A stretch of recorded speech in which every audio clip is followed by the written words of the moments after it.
At the moment, though, here in Monmouthshire, the count doesn't start till 9 o'clock this morning, so we won't get results until about midday onwards today. So I've come onto people's doorsteps to find out how they have been voting, how they're feeling. Grahame Thomas, Good morning. We caught up only a few days ago. We were chatting, because of course, the Conservatives took majority control of Monmouthshire 5 years ago. Correct. So we're finding out if people are still voting in the same ways they did in 2017. Do you mind if we have a quick chat on your bench? Because it's a beautiful day here in Monmouth, and you've got a lovely bench here, Grahame. And I just want to come and chat to you, because you've also very kindly left me a coffee this morning. Just want to ask you, you went out and voted yesterday. What was the turnout like? Was it busy? Well, I went out at 11:30 a.m. yesterday morning, and there was one in vote and one out, and there was a real queue of people going back to Agincourt Square, about 20 people waiting in order to go in and vote.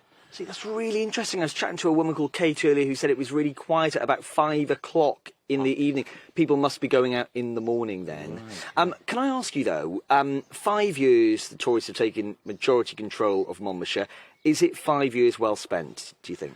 I think that we've seen services going down, and we need new faces to bring it back up to where it was, which was quite an efficient county, but it seems to really lost its direction under the Tories. And what do you think the challenges are for Monmouthshire? What do you want to see improve? Because we're not getting the results till about midday today. So what are the issues that matter to you?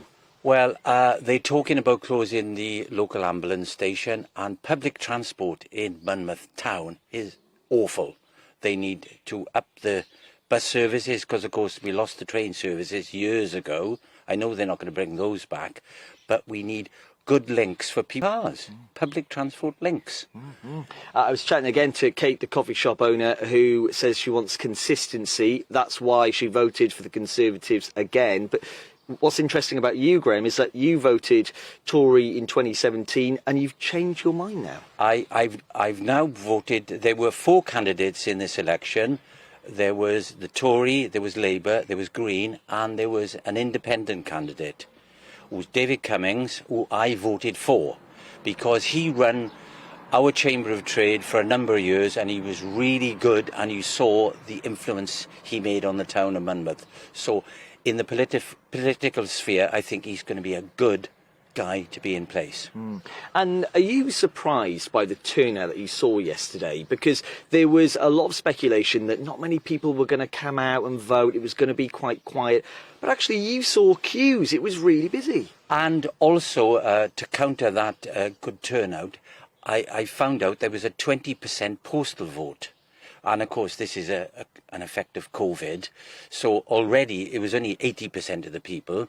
But when I was walking back from town yesterday afternoon, there were lots of people going to vote in, and the Drybridge House car park was absolutely full, which is, you never see it in the evening. So this is a good, as you say, people come home from work, because the voting stations were open till 10 p.m. 7 a.m. to 10 p.m, so it's quite a long period. Yeah, and we'll get more confirmation on postal votes as the results come in as well. But you've been a resident in Monmouth for many, many years. Is this an interesting time politically for the county of Monmouthshire? Yes, I've been living in Monmouth now for just over 20 years, and I think it's really a melting pot. And it's traditionally between the Tories, excuse me.